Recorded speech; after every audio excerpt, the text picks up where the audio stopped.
Bueno, os presento. Está aquí el doctor Traba Díaz, que es el catedrático de Ecología de la Universidad Autónoma de Madrid. Es probablemente el mayor, uno de los grandes, voy a decir uno de los grandes expertos en la alondra ricotí de Europa, de España, sí, ¿no? Y de los alrededores. Claro, con lo cual, como solo hay en España, sí, déjame decir en Europa y en el mundo y en los alrededores, ¿vale?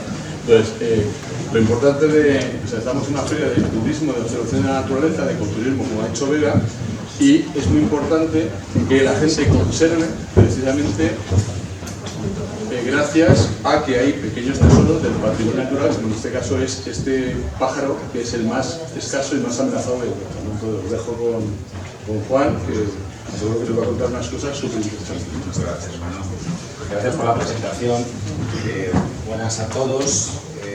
Empezar a estar un poco completado el programa, voy a intentar ir rápido para lo que os quería presentar. Yo, como ha dicho Manu, soy profesor en la Universidad Autónoma de Madrid y llevo muchos años trabajando con distintas especies de vertebrados y su relación con el entorno. Una de las que he dedicado más tiempo, sobre todo en los últimos 10 años, ha sido a este pequeño pajarito, la alondra ricotí. El título de la charla me lo sugirió Manu, precisamente, ¿no? Porque normalmente nosotros solemos hablar de la ricotí como el fantasma del páramo, ¿no? Porque está, pero no se la ve, ¿no? Porque está ahí. Supongo que algunos, los que tenéis un ojo más experto, a lo mejor incluso si se pudiera apagar estas luces sería mejor.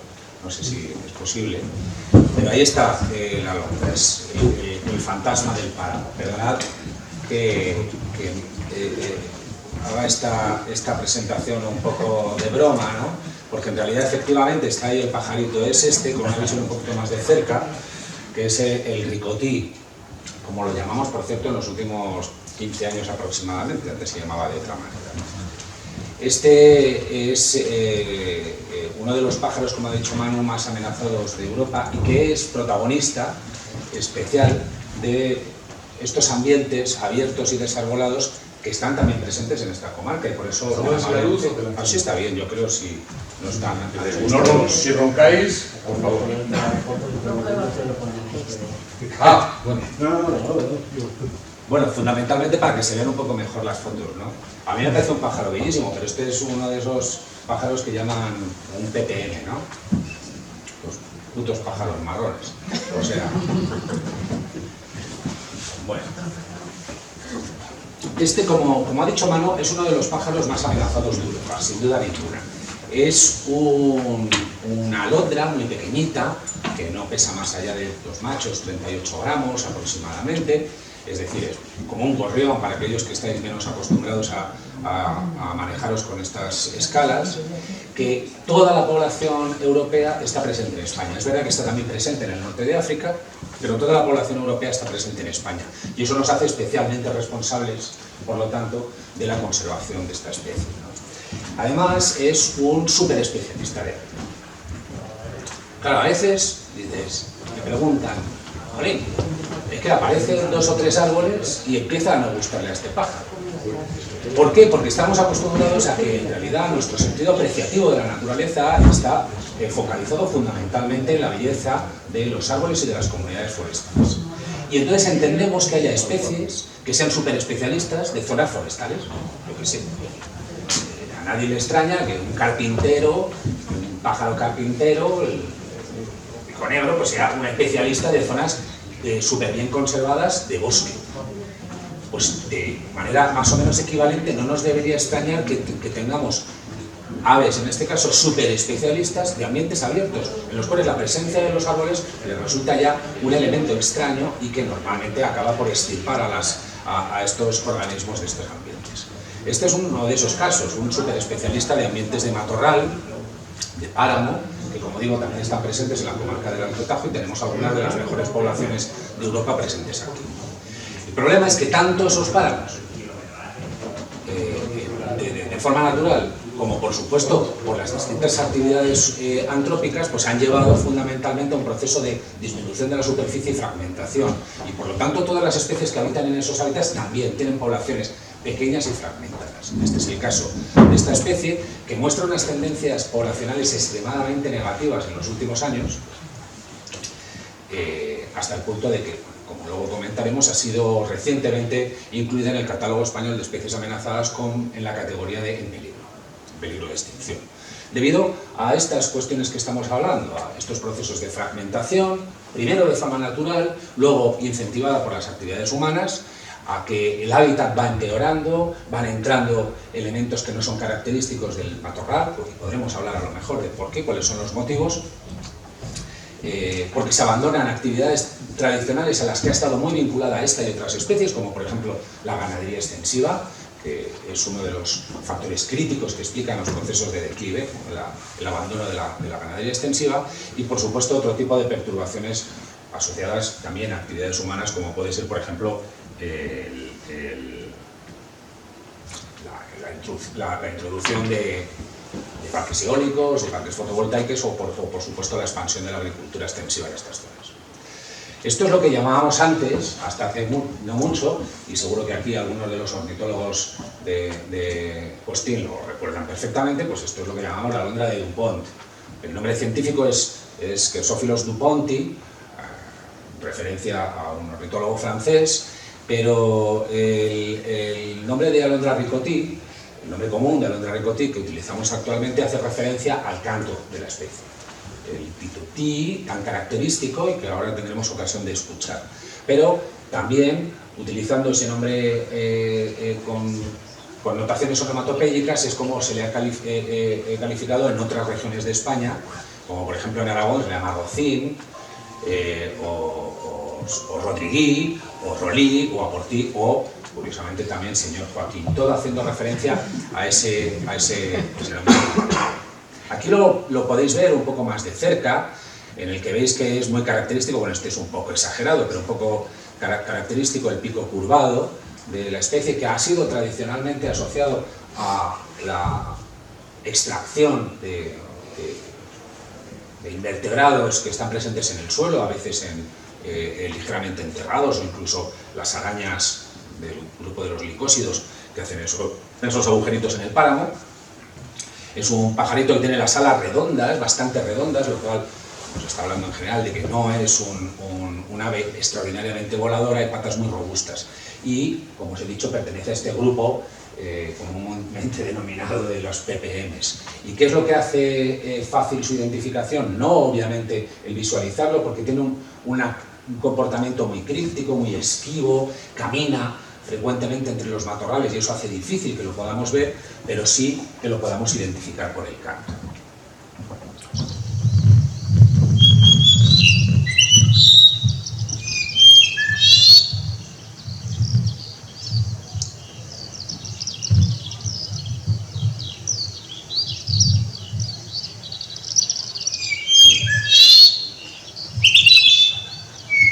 Este macho que está realizando el canto completo y no solo el reclamo tan característico, el pitutí, que se asocia con su nombre onomatopéyico, está en este momento instalado sobre un matorral de espliego, ¿no?, como podéis ver, y también la grabación se recoge otro de los componentes característicos de los páramos o las estepas ibéricas, el viento. Páramos y estepas ibéricas donde vive, distribuidas en distintas partes de la península, luego veremos un mapa general como este que tenéis aquí, ¿no?, muy cerca de donde estamos ahora mismo. Aquí tenemos las parameras de Blancas, extraordinarias parameras, dominadas por primero zonas llanas, fundamentalmente llanas, en las que no hay presencia de arbolado. ¿De acuerdo? Y esta es la imagen fundamental, esta es una de esas parameras que deberíamos considerar casi míticas, ¿no?, porque cada vez quedan menos este tipo de parameras, la que tenemos en Teruel y en zona de Blancas y todo el altiplano de Teruel hacia el norte, como las parameras del Ibérico que ahora veremos. Aquí en este caso pequeños matorrales de tipo tomillos y pequeños espliegos, etcétera, que se alternan cuando llegamos, por ejemplo, hacia el norte, hacia el Valle del Ebro. Bueno, pues aparecen suelos más yesosos, con una gran cantidad de suelo desnudo, como veis aquí, es decir, no cubierto por vegetación, y algunas herbáceas en macollas, pero siempre con un porte claramente de vegetación con muy poca altura y con una relativamente baja cobertura de vegetación, siempre con mucho suelo desnudo también. Esta es otra de esas parameras míticas, la paramera de la Lastra en Retortillo, en Soria, zona también extraordinariamente llana, con una gran cantidad de piedra en el suelo. Estas que estamos poniendo son todas zonas en las cuales hay bastantes individuos de alondra ricotí, bastante individuos para lo que es esta especie, ¿no? O estas zonas en Medinaceli, ya claramente en declive desde el punto de vista poblacional, en las cuales se han insertado, como es relativamente frecuente en muchas de estas áreas, cultivos, ¿no? Cultivos que tradicionalmente han sido cultivos muy extensificados, porque en estas zonas de paramera, bueno, paramera como las llamamos en las zonas del Ibérico, pero en otras zonas pues, que podríamos llamar de ambientes puramente esteparios, es bastante frecuente que la roca madre esté muy cerca de la superficie, por lo tanto es relativamente complicado profundizar con el arado. Y eso ha hecho que también la producción agrícola fuera tradicionalmente escasa, ¿no? Muy extensivo el sistema de producción, algo que se ha modificado de forma muy sensible en los últimos 20 años con la introducción fundamentalmente de los herbicidas y el cultivo en forma de siembra directa, que ha intensificado a escala local estos cultivos, teniendo efecto también, por supuesto, sobre el páramo o la estepa circundante. Este es otro ejemplo en las hoces del Licatón. Fijaos en las que empiezan a aparecer algunos elementos todavía afortunadamente aislados, en este caso de sabina. Me oiréis decir este tipo de cosas durante la presentación, no quiere decir que a mí no me gusten los árboles, no me gusten los bosques, no me gusten las sabinas, en este caso concreto, pero sin duda la disminución de la intensidad del uso ganadero y también de los otros usos tradicionales que se han realizado en estas zonas provoca o facilita la aparición y que medren este tipo de ejemplares, ¿no? Las amoladeras en Almería, una de las zonas donde prácticamente ya no quedan ricotís, acosados por la expansión brutal de los invernaderos en el entorno del campo de Níjar y que ha acorralado a los ricotís y a otras especies puramente esteparias a unas pequeñas hectáreas en la reserva ornitológica de las amoladeras. Y el caso del ricotí pues prácticamente ya no queda, que es muy raro encontrarlas. Y aquí en Envid, en la comarca de Molina de Aragón, donde tenemos algunas de las buenas poblaciones, claramente en declive, o en Tortuera, ¿no? En las lomas de Tortuera y Torrubia, o en Hinojosa, Tartanedo, para aquellos que sois de la zona y que podéis conocer que aquí, en estas zonas, tenemos, como digo, todavía buenos ejemplos de poblaciones de alondra ricotí, porque tenemos todavía buenos ejemplos. Donde hay todavía poblaciones relativamente numerosas son, por ejemplo, en los platós, en determinadas zonas de Marruecos, en este caso en la zona oriental, muy cerca de la frontera con Argelia. Bien, ya hemos visto dónde vive, ahora vamos a hablar un poquito más de algunas cuestiones. He tenido que recortar, lógicamente, la presentación para ajustarnos al tiempo, porque como llevamos tantos años trabajando con la especie, cada vez sabemos más cosas. Meterlo todo en una presentación es un poco complicado, así que vamos un poco al grano. ¿Qué es lo que come esta especie? Bueno, pues es una especie fundamentalmente insectívora, y este aspecto concreto de su biología he querido mantenerlo, porque es muy importante el que lo que come está vinculado también a la manera en la cual se utiliza el territorio, y ahora hablaremos de ello. Bueno, esto es un extraordinario mapa de relaciones tróficas entre distintas especies de aves esteparias, que se ve regular, pero bueno, la ricotí es esta que está aquí arriba, las distintas collalbas, las terreras, las alondras comunes, etc.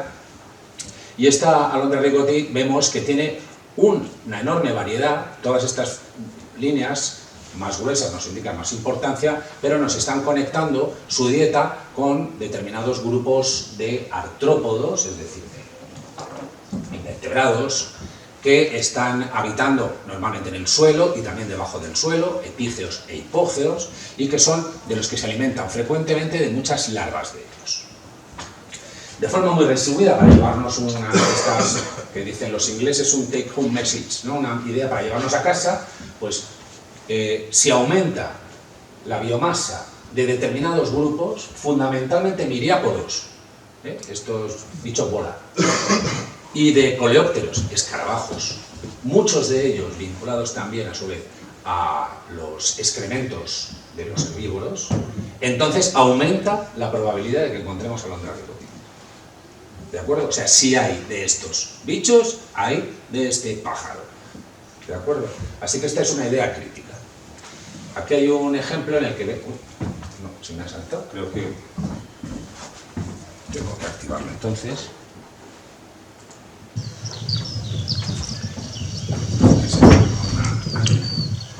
Ricotí, que cuando consigo una larva y un pollo, se lo ha dado, ¿eh? Se ha quedado el pollo un poco...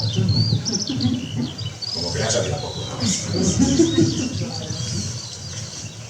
Bueno, fijaos, porque aquí vemos el comportamiento de la especie, se ve de forma muy clara aquí, es decir, una especie que, como nos gusta decir, ratonea, es decir, que se desplaza a peón, a pie, moviéndose entre las matas, a la que es muy difícil seguir, incluso cuando uno tiene experiencia, que rápidamente se pierde y que a la cual le está siguiendo un pollo extraordinariamente pequeño y ya está siguiendo, ¿no?, a ese parental, que puede ser el macho o la hembra.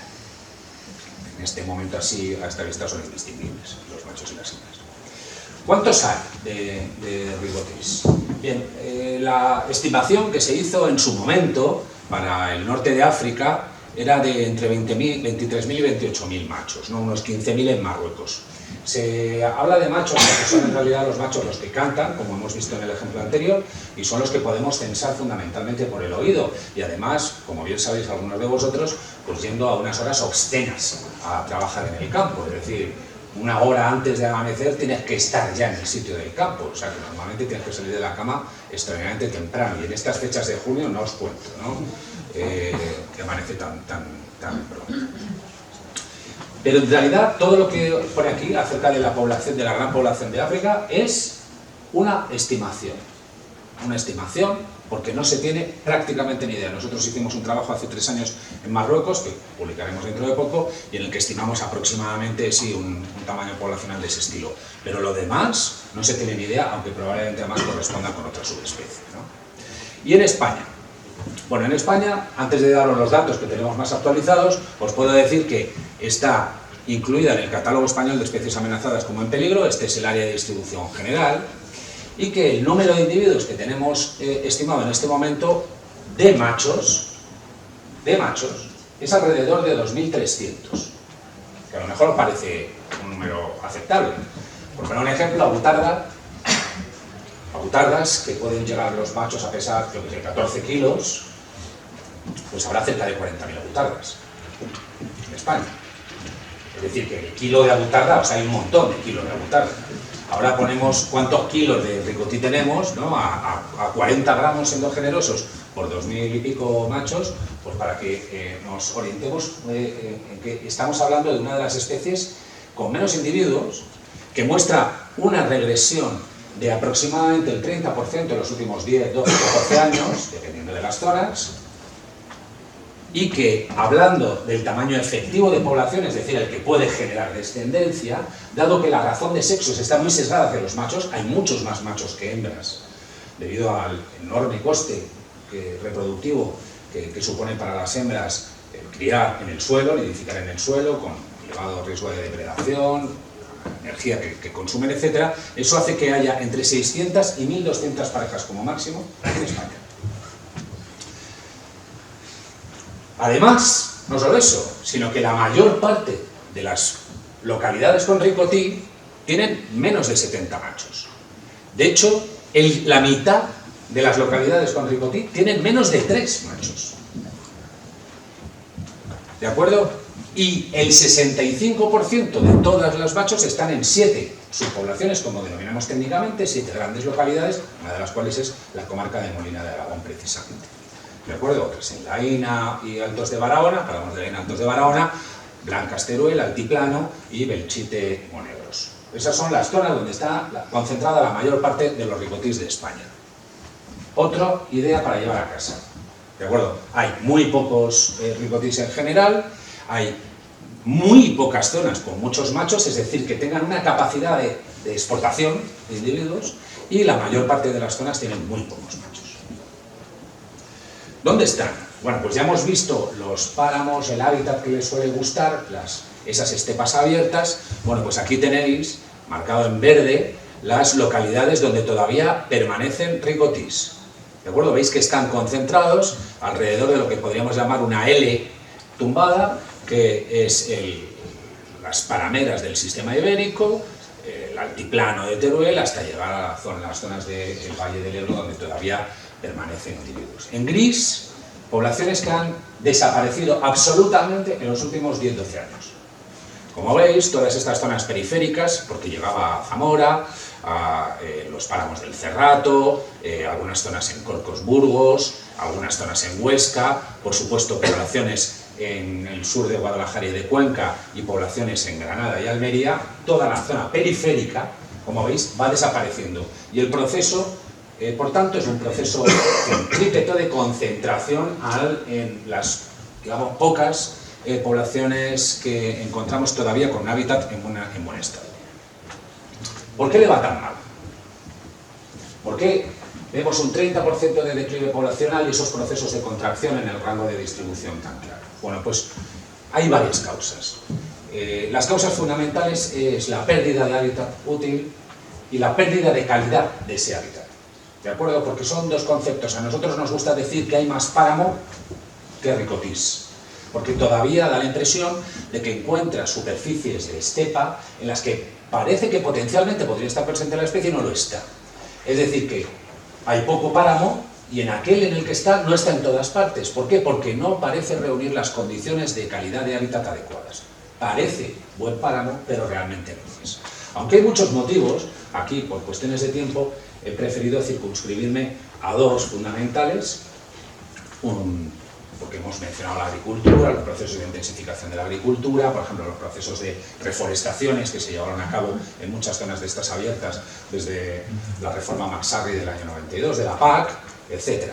Pero vamos a centrar en dos aspectos fundamentales. Uno, la desaparición de la ganadería extensiva como proceso crítico. El abandono, Manu le ha gustado repetir en un par de ocasiones, la baja densidad de población de esta comarca, no solo de esta, sino de todas prácticamente las que está presente la Alondra ricotí. La Alondra ricotí está en zonas con baja densidad de población, pero el que sea baja densidad de población no significa que fuera ninguna. Y esto es importantísimo. El mantenimiento de la población local permitía mantener la ganadería extensiva. Y la ganadería extensiva es un factor crítico para explicar el mantenimiento del paisaje y de la calidad que está dentro de él. Esto es un resultado del trabajo que publicamos hace un año, así aproximadamente, en el que vemos cómo en España, desde el año 92 al 2020, se perdieron más de 9 millones de cabezas de ovino. Ha desaparecido un 40% de la cabaña de ovino en 18 años en España. Eso tiene que tener consecuencias, ¿de acuerdo? Es cierto que aquí es difícil discriminar entre el que está puramente en extensivo y el que no, pero el ovino es, y especialmente en algunas provincias, por ejemplo, aquellas provincias que tienen presencia de Alondra ricotí, es fundamentalmente extensivo. Y ahí, solo en las provincias, que son muy pocas, en las que hay Alondra ricotí, se ha perdido también un 38%, cerca de un 40%, con 4 millones de cabezas de ovino. Y estas gráficas, que no tengo intención, como habéis visto hasta el momento, de ser muy académico, pero creo que sí que es importante que las tengamos presentes, porque en un trabajo que hemos publicado hace apenas un par de meses, demostramos la extrema vinculación, la intimísima vinculación que existe entre la presencia de ganado extensivo, sobre todo en cargas intermedias, lo que llamamos puramente extensivo, ¿de acuerdo?, que están alrededor, más bajas incluso de lo que sugieren desde el REGA, desde el reglamento, alrededor de 0,18 o 0,2 unidades ganaderas, ¿de acuerdo?, que serían lo que en otras unidades es lo que tenemos en las zonas intermedias, y la biomasa de artrópodos, tanto epígeos como puramente coprófagos. Fijaos cómo estos valores máximos se obtienen justo en esas zonas intermedias que corresponden con la pura extensificación de la ganadería ovina. Esta gráfica no es la misma, no es repetida, sino que es la intensidad de uso que realiza la Alondra ricotí en relación con la intensidad de uso ganadero. Y encontramos extraordinariamente la misma relación, es decir, que la alondra ricotti está presente siempre, de forma íntima, en aquellas zonas en las que la carga ganadera está presente y está en esos valores entre 0,10, 0,20 hasta 0,30, valores de carga ganadera en unidades ganaderas mayores. La desaparición de la ganadería extensiva es un factor crítico. La desaparición de otros usos tradicionales, la extracción de leña, el uso de la madera y, por supuesto, también tiene influencia en el que el hábitat esté empeorando su calidad. Pero si sobre esto, que es un tsunami enorme, que se está llevando por delante a toda la biodiversidad asociada con estos ambientes esteparios, sumamos la extrema afinidad que tienen los promotores eólicos por utilizar las mismas zonas que le gustan a la alondra ricotti y otras especies, entonces, es lo que os digo, si no tenemos caldo, pues tenemos 2 tazas. Los parques eólicos, la presencia de parques eólicos, y por supuesto esto no es, como no era antes un alegato en contra de los bosques, tampoco es un alegato en contra de las renovables. Pero sí podéis interpretarlo como un alegato a favor de las renovables que estén ubicadas en los sitios adecuados y en los sitios correctos. ¿De acuerdo? ¿Por qué? Porque los parques eólicos le van especialmente mal a esta especie. Insisto que hablamos de ella por sus características de ser extraordinaria, ser escasa, ir muy mal en términos poblacionales, pero no es sino un paraguas que nos permite explicar adecuadamente lo que le ocurre al páramo y a otras especies asociadas. A la ricotti le va muy mal. Esta es la tendencia en zonas, comparando zonas con páramo y zonas con parque eólico y zonas sin parque eólico, y veis que en este trabajo que realizamos hace unos años, el promedio anual era del 9%. O sea, que iba descendiendo de forma extraordinariamente rápida en las zonas que nosotros estábamos trabajando. Bueno, pero en las zonas sin parque eólico el promedio era del 6% y en las zonas con parque eólico el promedio era del 21%. Como podemos entender, esto ocurre de alguna manera hasta el punto de que aquellas poblaciones en las que se han ubicado parques eólicos a menos de 4,5 kilómetros de distancia, la tasa de desaparición es muchísimo más rápida y llegan a extinguirse localmente.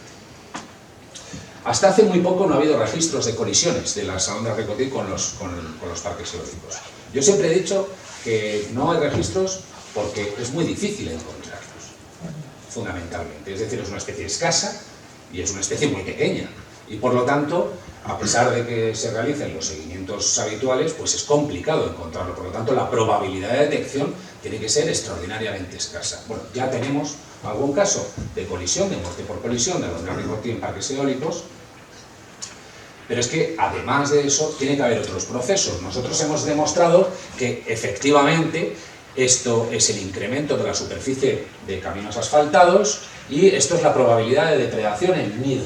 ¿Por qué? Porque no os lo he llegado a comentar más que de pasada, pero esta es una especie que nidifica en el suelo y por lo tanto los riesgos de depredación son los de todas las especies, más que les comen los pájaros, las rapaces, etc., más los de todos los mamíferos terrestres. No solo mamíferos, sino también otros grupos taxonómicos. El caso es que la probabilidad de depredación en nido se dispara cuando hay más parques eólicos, porque los parques eólicos aumentan el uso y la frecuentación de depredadores habituales y generalistas que utilizan precisamente los caminos de acceso de los parques eólicos, ¿no? También, por cierto, con la superficie de cultivo, que al fin y al cabo tiene un efecto parecido. Esto recordáis que es la distribución de la ricotti, en verde, en gris lo que ya se ha extinguido, pero como os digo, si no querías caldo, muchas tazas. Esto que os pongo encima es una previsión de parques eólicos que tiene una página web que se llama Gisteria y que está claramente desactualizada respecto a la realidad, ¿no? Bueno, pues a pesar de eso, veréis que hay una extrema afinidad por las zonas en las cuales está presente la alondra ricotti. Y esta es una imagen que me han mandado muy recientemente acerca de una instalación de un parque eólico muy cerquita de aquí, en Teruel, en Pozondón, en la que en rojo están marcados los molinos que se pretende ubicar y en azul los individuos machos de alondra ricotti cantando. Es decir, que hay una extrema afinidad y hay un extremo riesgo. Una extrema afinidad por la utilización de los mismos tipos de ambientes y un extremo riesgo a que esto acabe condicionando la continuidad de la especie. Bueno, podríamos decir, y con esto ya vamos terminando, pero por lo menos la ricotí estará bien protegida, ¿no? O sea, es una especie única, solo en toda Europa, solo está presente en España. Bueno, pues tenemos la obligación que nos ha encomendado la Comisión Europea de proteger a esta especie, así que digo yo que el Estado español tendrá una buena cobertura de sus ricotís dentro de las zonas de especial protección para las aves. Bueno, fijaos, perdón, este es el porcentaje de cobertura de los machos de alondra ricotí que están dentro de espacios protegidos en España. El 39%, o sea, más del 60% de los ricotís en España están fuera de espacios protegidos, de zonas de especial protección para las aves. Más del 60%. Ahora, paramos un momento y pensamos que, por ejemplo, uno de los criterios que se está utilizando por parte de promotores y también administraciones públicas para acelerar la implantación de instalaciones renovables es que estén fuera de espacios protegidos, incluyendo la Red Natura 2000, incluyendo zonas de especial protección para las aves. Ya sabemos que ese criterio, por lo menos en el caso de la alondra ricotí, no funciona. Os puedo poner otro ejemplo, el caso del sisón, con el que yo he trabajado muchos años, también sigo trabajando, en el que más del 50% de los sisones españoles están fuera de zonas de especial protección para las aves. Es decir, este criterio no nos vale. ¿Porque están mal diseñadas? Puede ser. ¿Porque están desactualizadas? También. ¿Porque no se conocía con el nivel con el que se conoce ahora la distribución de estas especies? Seguro. Pero no podemos utilizar o guiarnos exclusivamente por este criterio, porque entonces estaremos tomando malas decisiones. Y luego, bueno, fijaos cómo estamos. Castilla-La Mancha en concreto está en peor que el promedio nacional, ¿de acuerdo? Acerca de inclusión de los ricotís dentro de espacios protegidos. ¿Qué podemos hacer para conservar la especie? Bueno, sin duda el fomento de la ganadería extensiva. Hay algunos soplos ligeritos de aire fresco, por ejemplo con la nueva PAC, en la cual alguno de los ecoesquemas parece que incluye, por regímenes o como se acaben llamando, un fomento de la ganadería extensiva, con presiones ganaderas adecuadas, lo cual tiene efectos sobre la estructura y la disponibilidad de alimento, que os he mencionado más o menos de pasada.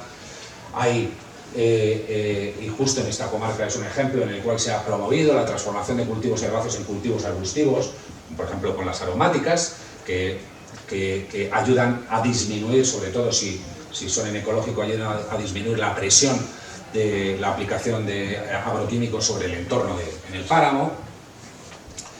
Debe haber y introducirse medidas de control de depredadores, casi con seguridad, porque aunque os he quitado muchas fotos que tenía muy espectaculares sobre los nidos de preda, todo tipo de individuos, serpientes, lagartos, hasta las propias langostas sobre los pequeños pollitos, es decir que, por supuesto, los gatos silvestres y domésticos, los perros silvestres y domésticos, los zorros, en fin, por supuesto todas las rapaces. Es decir que esta es una medida que hay que contemplar. Y por supuesto, mejoras de hábitat y recientemente refuerzo de poblaciones. Nosotros hemos puesto en práctica en algunos de los proyectos que estamos llevando a cabo mejoras de hábitat que van dirigidas fundamentalmente a mejoras estructurales, reducción y eliminación de arbolado o de arbusto denso, y también introducción y promoción de la ganadería extensiva, ayudando a los ganaderos locales a que pastoreen mejor en esas zonas, mejorando los caminos de acceso, instalando vallados, móviles o fijos, mejorando los apriscos, las naves, abrevaderos, puntos de agua, etc. En estas experiencias, como por ejemplo las que tuvimos en el proyecto LIFE anterior, un proyecto que tuve también la suerte de dirigir, en este caso en Barahona, bueno, pues para que veáis el efecto de forma muy rápida sobre la alondra ricotí, en las zonas control, en los años de seguimiento, el descenso fue del 41%, tened en cuenta que nos pilló Filomena.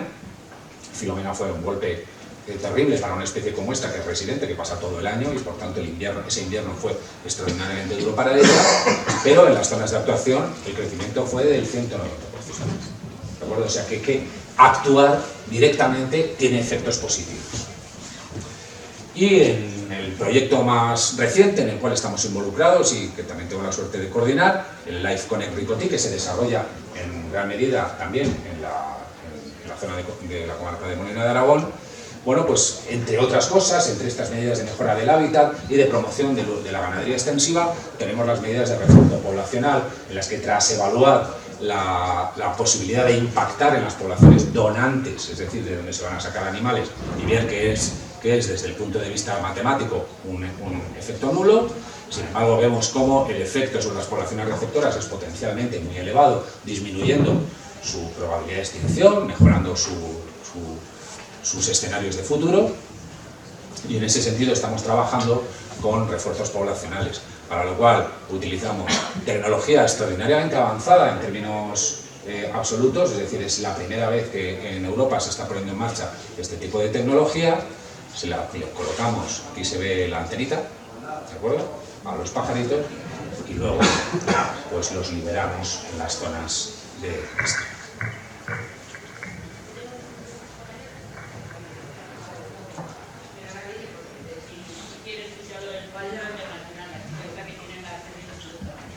Y bueno, esperemos que este vuelo de esta Ricotí, cuyo nombre es Jagger en concreto, pues sirva un poco para pensar que tenemos todavía posibilidades de actuar, que no es el final, que en realidad debemos prestar atención a que la extinción, el riesgo extremo de extinción de la alondra Ricotí no es sino la llamada de atención acerca de la extinción de una serie de paisajes y de actividades tradicionales a las cuales está vinculada esta especie y otros, y a las cuales también están vinculadas las poblaciones locales que habitan en estas zonas, en las cuales hay un aprecio íntimo por este tipo de paisajes y por este tipo de actividades, y hagamos lo posible por mantenerlas. Nosotros, por lo menos a lo largo de los años, seguimos trabajando en ello, con distintos proyectos y con muchos financiadores, y confiando en que continuemos con el trabajo de muchos que están detrás de esta presentación que os acabo de hacer.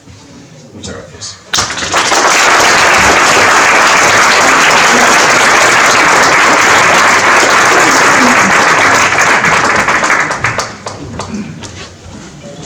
Creo que ya me están diciendo que vaya.